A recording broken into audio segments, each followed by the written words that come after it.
मित्रों, अगर आप चाहते हैं कि आपको श्रीमद् भागवत गीता के ज्ञान से आपको अधिक से अधिक लाभ हो तो इस वीडियो में अंत तक बने रहे, क्योंकि श्रीमद् भागवत गीता के पास आपके हर प्रश्न का उत्तर है, चाहे वह आपकी कोई परेशानी हो या कोई इच्छा हो। श्रीमद् भागवत गीता आपके हर प्रश्न का उत्तर देती है। तो आज हम श्रीमद् भागवत गीता के 11 अनमोल उपदेश आपको बताएंगे जो आपकी पूरी जिंदगी को बदल कर रख देंगे। बस आप इस बातों को वीडियो के अंत तक ध्यान से सुनिए, और जो भी व्यक्ति इस वीडियो को अंत तक सुनेगा उसे अपनी हर परेशानी का हल अवश्य मिल जाएगा। श्रीमद् भागवत गीता का पहला उपदेश यह है कि इस दुनिया में अगर आए हो तो दुख तो मिलेगा ही। दुख से कभी घबराना मत, दुख से कभी डरना मत। श्री कृष्ण ने गीता में कहा है कि संसार दुखालय है और आशास्वत है, अर्थात यह संसार दुखों का घर है। जैसे औषधालय में औषधि मिलती है, पुस्तकालय में पुस्तक मिलती है, चिकित्सालय में चिकित्सा होती है, वैसे ही संसार को भी श्री कृष्ण ने एक नाम दिया है, दुखालय, जहां पर दुख मिलता है। दुख तो यहां हर किसी के जीवन में आता ही है, लेकिन अगर दुख आया है तो सुख भी अवश्य आएगा। इसलिए दुख से कभी भी डरना नहीं चाहिए, क्योंकि यह संसार दुखालय भी है और अशाश्वत भी है। अशाश्वत का अर्थ ही होता है कि यहाँ परमानेंट कुछ भी नहीं है, यहाँ सब कुछ बदल जाता है। दुख सुख में बदल जाता है और सुख दुख में बदल जाता है। सम्मान अपमान में और अपमान सम्मान में बदल जाता है। दर्द खुशी में बदल जाता है और खुशी दर्द में कभी भी बदल जाती है। जीत हार में और हार जीत में, यहाँ कभी भी कुछ भी बदल जाता है। कुछ भी परमानेंट नहीं है, ना ही हम परमानेंट है, ना ही हमसे जुड़ी कोई चीज़ यहाँ परमानेंट है, क्योंकि ये संसार आश्वस्त है, शाश्वत नहीं। यहाँ सब कुछ बदलने वाला है, यहाँ कुछ भी परमानेंट नहीं है, रहेगा। आपका दुख भी परमानेंट नहीं रहेगा, इसलिए कभी दुख से डरना नहीं चाहिए। मित्रों, इससे पहले कि हम वीडियो में आगे बढ़े, अगर आपने अभी तक इस वीडियो से कुछ भी सीखा है तो कमेंट में जय श्री राधे कृष्णा अवश्य लिखें और वीडियो को लाइक करके चैनल को सब्सक्राइब कर लीजिए। गीता का दूसरा उपदेश यह है कि मौत से कभी नहीं डरना चाहिए। मौत से डरना बिल्कुल व्यर्थ है। श्री कृष्ण ने गीता में कहा है, यह संसार मृत्यु लोक है, क्योंकि जिसका भी यहाँ जन्म हुआ है वह एक दिन अवश्य मर जाएगा। जिसका आरंभ हुआ है उसका अंत अवश्य होगा। हम इसे रोक नहीं सकते। जैसे हम रोज कपड़े बदलते हैं, वैसे ही हमारी आत्मा नया शरीर धारण करती है। मृत्यु सिर्फ इस जीवन का एक नया आरंभ है, इस जीवन का अंत नहीं। आत्मा कभी नहीं मर सकती और ना ही उसे कोई मार सकता है, लेकिन मौत का डर मनुष्य को सबसे ज्यादा लगा रहता है। मौत का दुख भी इंसान को सबसे ज्यादा होता है। एक पेड़ पर दो पक्षियों का जोड़ा रहता था। उन दोनों को एक दूसरे से बहुत प्रेम था। उन्होंने साथ जीने मरने की कस्में खाई थी। एक दिन वहां एक शिकारी आया और उसने तीर चलाकर वह पेड़ पर बैठे मादा पक्षी को मार दिया। तो वह अकेला नर पक्षी रोने लगा कि मैं तुम्हारे बिना कैसे जी पाऊंगा। तुम्हारी जगह मेरी मृत्यु हो जाती, मेरा जीवन तुमको मिल गया होता। उसका रो रो के बुरा हाल हो गया। इतने में ही उसी शिकारी ने दूसरा तीर चलाया और उसे नर पक्षी को भी मार दिया। वास्तविकता में यह कहानी हमारी ही है। हम भी रोते रहते हैं जब कोई मरता है तो हमें, लेकिन यह नहीं पता होता है कि एक दिन हमारा भी जीवन समाप्त हो जाएगा। हम भी इस मृत्यु के पेड़ पर बैठे हैं, लेकिन शरीर का मिटना हमारा अंत नहीं है। श्री कृष्ण ने अर्जुन से कहा है, हे अर्जुन, तेरे और मेरे अनंत जन्म हुए हैं, तुझे कुछ भी याद नहीं है, लेकिन मुझे सब कुछ याद है। जो व्यक्ति इस सत्य को समझ ले कि मैं यहां इस संसार में कुछ समय के लिए ही आया हूं, उसकी जिंदगी के सारे दुख, सारी चिंताएं ही समाप्त हो जाएंगी। जब इस संसार से जाना ही है तो दुख किस बात का। पहले के जमाने में साधु महात्मा लोग पैदल यात्रा करते थे। एक महात्मा यात्रा करते करते वह एक नगर में पहुंचे। वह महात्मा बहुत थक चुके थे। उस नगर में उन्होंने एक महल को देखा और उन्होंने उस महल में जाकर विश्राम करने का सोचा और वह महल में जाकर सो गए। जब उस महल में वहां का राजा पहुंचा तो अपने पलंग पर उस महात्मा को सोता हुआ देखकर बहुत हैरान हो गया। राजा उसे महात्मा से पूछने लगा कि तुम मेरे महल में कैसे घुस आए और मेरे बिस्तर पर सो रहे हो। महात्मा कहने लगा, यह तुम्हारा महल है, मुझे तो लगा यह धर्मशाला है। तो राजा ने कहा, आपको मेरा महल धर्मशाला कैसे लगा? तो महात्मा ने राजा से प्रश्न किया तुमसे पहले इस महल में कौन रहता था?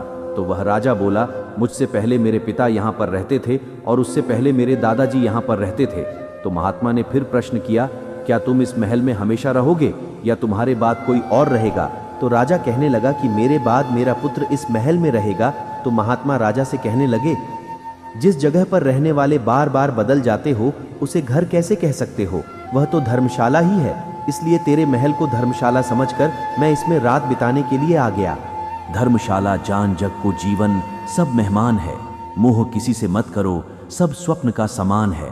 यदि हम भी इस बात को समझ ले कि हम यहाँ कुछ समय के लिए आए हैं, आनंद करने के लिए आए हैं, खुश रहने के लिए आए हैं, तो हमारे सारे दुख समाप्त हो जाएंगे।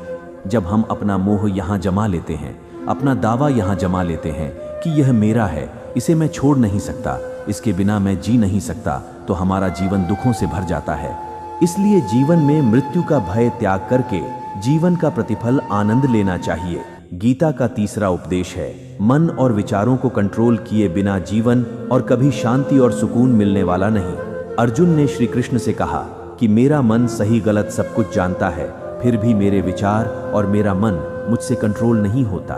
मैं जो करना चाहता हूँ वह कर नहीं पाता हूँ, और जो नहीं करना चाहता हूँ वह मेरा मन उसे जबरदस्ती करवाता है। इसलिए मैं बेचैन हो गया हूँ, मुझे शांति प्राप्त नहीं हो रही है। तो श्री कृष्ण ने अर्जुन से कहा, उसके लिए तुझे अपने मन और विचार से अलग होकर अपने मन और विचारों को सही दिशा में ले जाने के लिए प्रयास करना होगा। और यह एक दिन का काम नहीं है। जब तक तू अपने मन और विचारों के गुलामी का त्याग नहीं करता, तब तक तुझे जीवन में कभी शांति नहीं मिलने वाली। एक राजा था, वह बहुत बेचैन था और परेशान रहता था। एक दिन वह अपने गुरुजी के पास गया और उनसे कहने लगा कि मेरा मन बहुत बेचैन है, मैं बहुत परेशान हूं, मैंने पूरे संसार को जीत लिया है, सब कुछ है मेरे पास, पर मैं खुश नहीं हूं, मेरे मन में सुकून ही नहीं है, शांति ही नहीं है।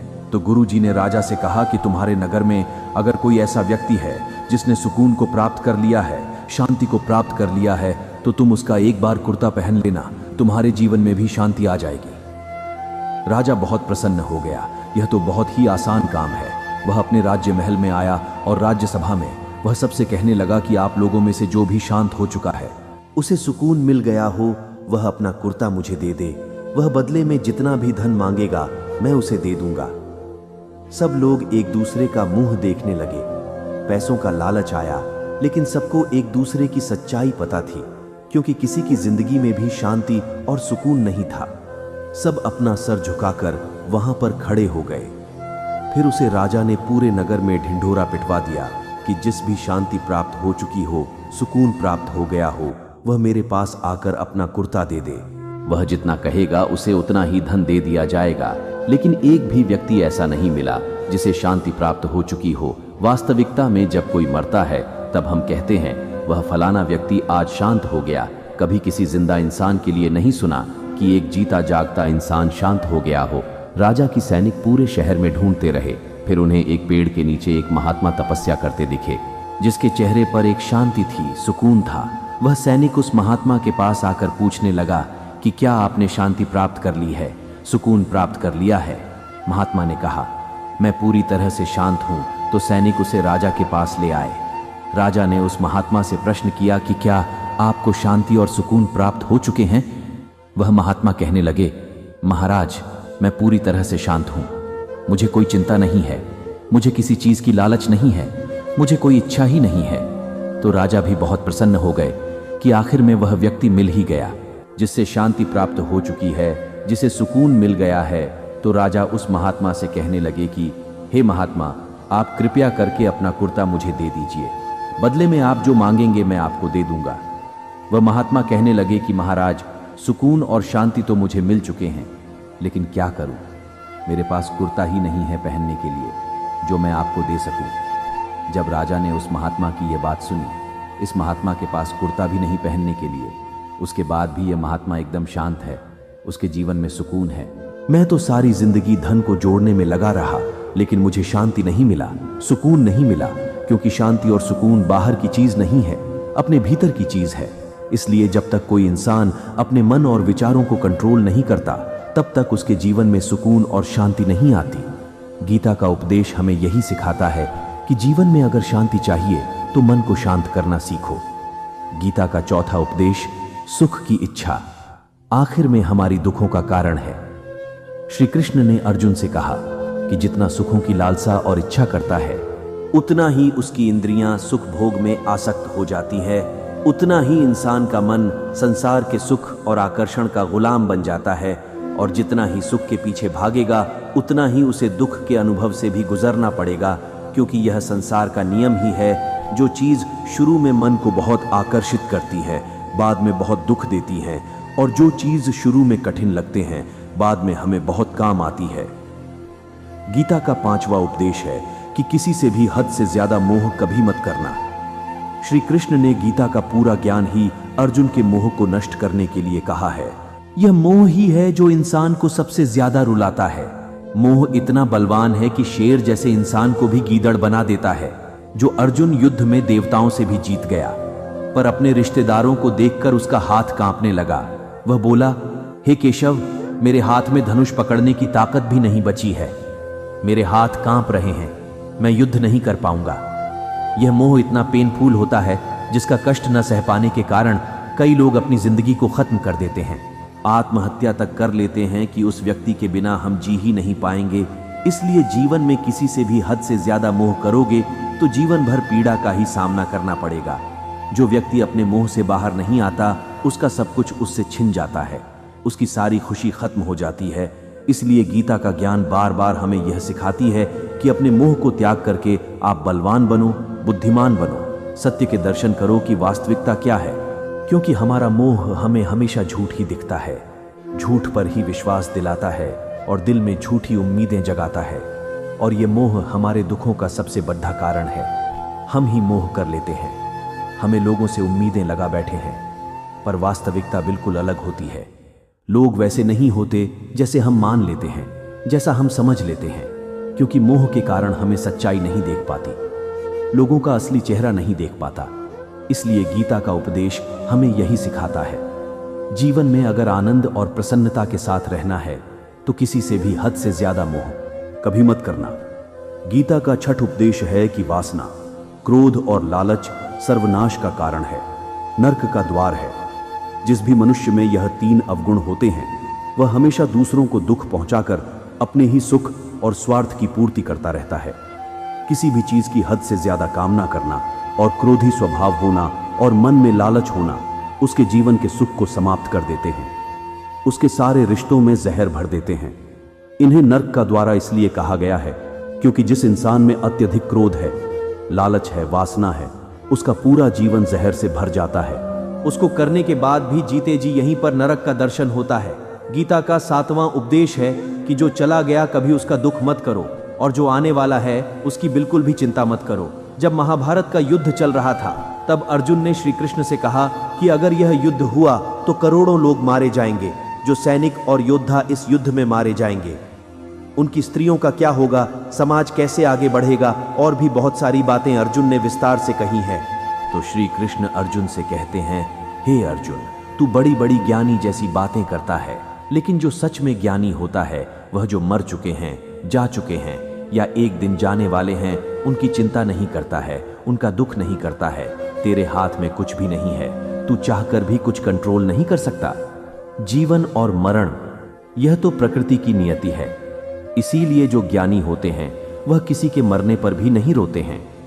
ज्ञानी व्यक्ति ना ही बीते हुए कल का शो करते हैं और ना ही आने वाले कल की चिंता करते हैं। इसलिए जो होने वाला है वह होकर ही रहता है, और जो नहीं होने वाला वह कभी नहीं होगा।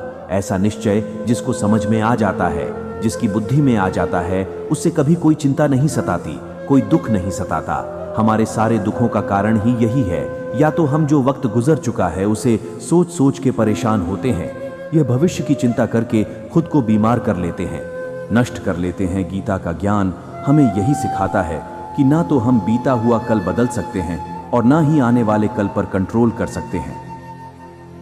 हमारे हाथ में सिर्फ वर्तमान है, सिर्फ आज का ही पल है हमारा। 99% तनाव और चिंताएं भूतकाल और भविष्यकाल के बारे में सोचते रहने से होता है। हम हमेशा उसी में ही जीते रहते हैं, मगर वर्तमान में कभी नहीं जीते। इस पल को कभी नहीं जीते। जब आप वर्तमान का पूरा आनंद लेना सीख जाएंगे, तभी आपकी जिंदगी से तनाव कम होगा, चिंताएं खत्म हो जाएंगी। वर्तमान में जीना एक बहुत बड़ी उपलब्धि है। हमारे हाथ में भी सिर्फ आज का ही पल है। हमें जो भी करना है आज ही करना है। कभी भी यह सोचकर समय को नष्ट नहीं करना चाहिए कि अभी तो मेरे पास बहुत समय बचा है। एक गुरुजी ने अपने एक शिष्य को पारस का पत्थर दिया। उनका वह शिष्य बहुत आलसी था, हर काम को कल पर टाल देता था। तो गुरुजी ने उससे कहा कि मैं तुझे यह पारस का पत्थर देता हूं। इस पारस के पत्थर से जब तुम लोहे को स्पर्श कराएगा तो वह लोहा सोने में बदल जाएगा। और यह पारस पत्थर मैं तुझे 1 महीने के लिए दे रहा हूं। जब 1 महीना समाप्त हो जाए तब मैं तुझे यह पत्थर वापस ले लूंगा। तब तक तू इस पत्थर को अपने पास ही रख।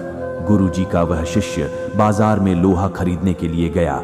जब बाजार में वह लोहा खरीदने पहुंचा तो उसे लोहे का वह रेट बहुत महंगा लगा। उसने सोचा थोड़े दिन रुक करके ले लूंगा, जब लोहे का रेट कम हो जाएगा। पर उसकी बुद्धि में यह बिल्कुल नहीं आया कि इस लोहे को मैं सोने बनाकर बहुत अधिक धनवान बन सकता हूं।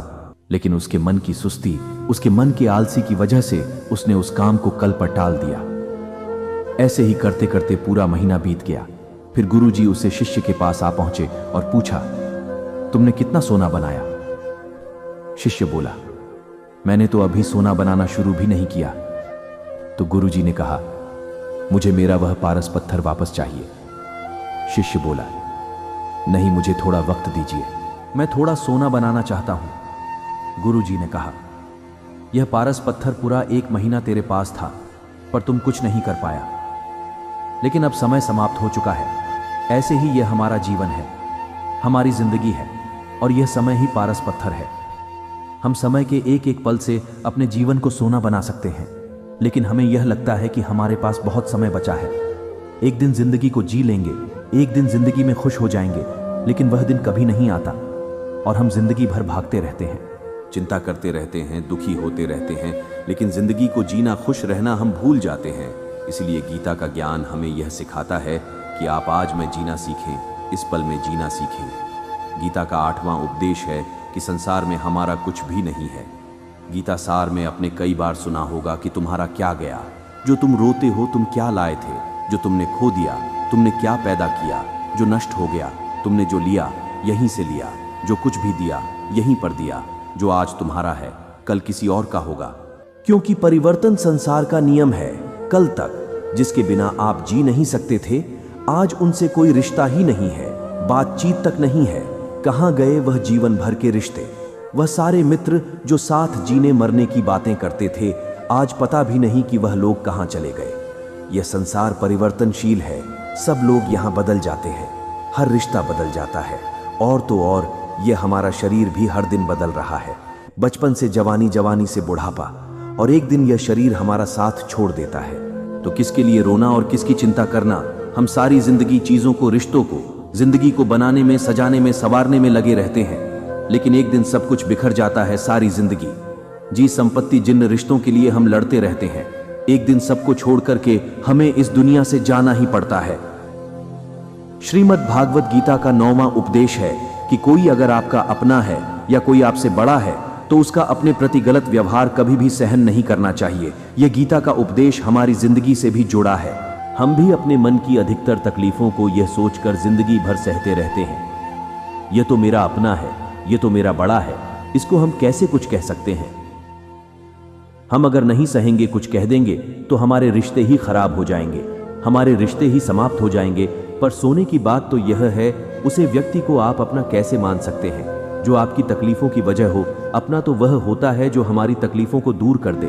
तो गीता का यह उपदेश है कि किसी को भी अपना फायदा मत उठाने दो, किसी को भी खुद पर जुल्म मत करने दो, क्योंकि आप जितना सहते रहेंगे लोग आपको उतना ही सहन करने के लिए और मजबूर करते रहेंगे। गीता का पहला अध्याय जिसका नाम अर्जुन विषाद योग है और दूसरा अध्याय जिसका नाम साख्य योग है, उसी के आरंभ में अर्जुन ने श्री कृष्ण के आगे अपना दुख प्रकट किया है कि हे केशव, मैं कौरवों से कैसे युद्ध कर सकता हूँ, यह सब तो मेरे अपने ही हैं। मैं कैसे भीष्म पितामह से युद्ध करूंगा, क्योंकि वह दोनों मेरे पूजनीय हैं। इन गुरुजनों को मारने से तो अच्छा है मैं भिक्षा के अन्न को खाकर अपने जीवन को गुजरा करूं। और जिन कौरवों से युद्ध करने जा रहा हूं वह सब धृतराष्ट्र के पुत्र हैं। वह सभी मेरे भाई ही हैं, मेरे अपने ही हैं। इन सबको मारने से अच्छा है कि मैं सन्यासी बन जाऊं। तो श्री कृष्ण ने अर्जुन से कहा कि यहाँ कौन अपना है और कौन पराया। जो धर्म करता है उसके साथ युद्ध करना तुझे मोक्ष और मुक्ति देगा। यह सब तो मेरे अपने ही हैं। मैं कैसे भीष्म पितामह से युद्ध करूंगा, क्योंकि वह तो मेरे पूजनीय हैं। इन गुरुजनों को मारने से तो अच्छा है मैं भिक्षा के अन्न को खाकर अपने जीवन को गुजारा करो। और जिन कौरवों से युद्ध करने जा रहा हूं वह सब धृतराष्ट्र के पुत्र हैं। वह सभी मेरे भाई ही हैं, मेरे अपने ही हैं। इन सबको मारने से अच्छा है कि मैं सन्यासी बन जाऊं। तो श्री कृष्ण ने अर्जुन से कहा कि यहाँ कौन अपना है और कौन पराया। जो धर्म करता है उसके साथ युद्ध करना तुझे मोक्ष और मुक्ति देगा। तू अपने इस मन के मोह को त्याग दे, नहीं तो सारा जग तेरी निंदा ही करेगा, तुझे डरपोक कहेगा। बात अपने पराये की नहीं, बात धर्म और अधर्म की है। बात सही और गलत की भी है। अगर तू गलत का सहायता कहेगा, उसका अंत नहीं करेगा, तो गलत करने वालों को और बल मिलेगा, वह और भी गलत करेंगे। इसीलिए मन के मोह को त्याग करके तुम युद्ध करो। महाभारत की एक और कहानी भी है। जब अर्जुन के पुत्र अभिमन्यु के युद्ध में मृत्यु हो जाती है, तब अर्जुन बहुत दुखी हो जाता है, रोने लगता है। श्री कृष्ण से कहता है, मेरा पुत्र अभिमन्यु मर गया है, मैं यह दुख बिल्कुल भी सहन नहीं कर सकता, मैं अपने ही आप को समाप्त कर लूंगा। फिर भगवान श्री कृष्ण उसे आत्माओं की लोक में ले गए, जहां अभिमन्यु आनंद से बैठा हुआ था।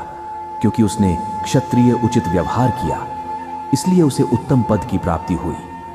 जब अर्जुन अभिमन्यु के पास रोते रोते पहुंचा, अपने पुत्र को देखकर अर्जुन बहुत प्रसन्न हुआ। उसे गले से लगाकर कहने लगा कि हे पुत्र, तेरे बिना तो मैं जी ही नहीं सकता, मैंने तो अपने जीवन की आशा का ही त्याग कर दिया। तो अभिमन्यु कहने लगा कि आप कौन हैं? अर्जुन बोला, मैं तेरा पिता हूं, तू मेरा पुत्र है। तो अभिमन्यु कहने लगा कि यहां कौन पिता कौन पुत्र, मेरे तो हजारों जन्म हुए हैं। किसी जन्म में आप मेरे पिता बनते हैं और किसी जन्म में मैं आपका पिता बनता हूं। आत्मा का ना तो कोई माता होता है और ना ही कोई पिता होता है। जब अर्जुन ने देखा कि मेरा पुत्र मुझे पहचान भी नहीं रहा, तो उसका सारा मोह खत्म हो गया। इसलिए गीता के इस उपदेश को ठीक से समझ लेना चाहिए कि यहाँ कोई अपना पराया नहीं है। जो बुरे वक्त में, तकलीफ के वक्त में हमारा साथ दे, सिर्फ वही हमारा अपना है, बाकी सब पराये होते हैं। गीता का 10वां उपदेश है कि जो भी मनुष्य दुनिया के सारे सहारे छोड़कर सिर्फ भगवान को ही अपना सहारा मान लेता है, तो उसके हर जरूरत को ईश्वर पूरी करते हैं। उसकी हर प्रकार से रक्षा वह परमात्मा ही करते हैं। श्री कृष्ण अर्जुन से कहते हैं कि जो भी व्यक्ति मुझे अपना शहर मानता है, उसका योग्य से मैं ही वहन करता हूँ। यानी जो चीज नहीं मिली है उसकी प्राप्ति करना उसका नाम योग्य है, और जो चीज जीवन में मिली हुई है उसकी रक्षा करना उसका नाम क्षेम है। तो श्री कृष्ण कहते हैं, जो मुझ पर निर्भर हो जाता, उनको जो चाहिए मैं अवश्य देता हूँ और उसकी हर प्रकार से रक्षा भी करता हूँ। गीता का 11वां उपदेश है कि सब भगवान एक ही हैं, कोई छोटा बड़ा नहीं है, सब एक पर ब्रह्म परमात्मा के अलग अलग रूप और नाम है। श्री कृष्ण ने गीता के 10वें अध्याय यानी कि विभूति योग में बताया है कि जितने भी जगत के देवी देवता हैं वह सभी मेरी ही विभूति हैं। मैं ही इंद्र हूँ, मैं ही यक्षराज कुबेर भी हूँ, मैं ही अग्निदेव भी हूँ, मैं ही देवताओं का गुरु बृहस्पति हूँ, मैं ही हूँ समुद्र हूँ, अक्षरों में ओम भी मैं ही हूँ, काल का महाकाल भी मैं ही हूँ, सारे जगत का नाश उत्पत्ति पालन करने वाला भी मैं ही हूँ। श्री कृष्ण ने अर्जुन से कहा कि मेरी विभूतियों का कोई अंत नहीं है, इसलिए सब भगवान, सब नाम, सभी देवता मेरे ही रूप हैं। इसलिए तू किसी भी देव या ईश्वर में कभी भेद मत करना, कभी किसी को छोटा बड़ा मत समझना। और गीता का उपदेश हमें यही सिखाता है कि कभी किसी दूसरे के इष्ट को छोटा नहीं समझना चाहिए, या इस बात पर झगड़ा फसाद नहीं करना चाहिए कि कौन बड़ा है और कौन छोटा है। मित्रों, यदि आपने इस वीडियो से कुछ सीखा है तो कमेंट में जय श्री राधे कृष्णा अवश्य लिखें। आपका सदा भला हो। राधे राधे।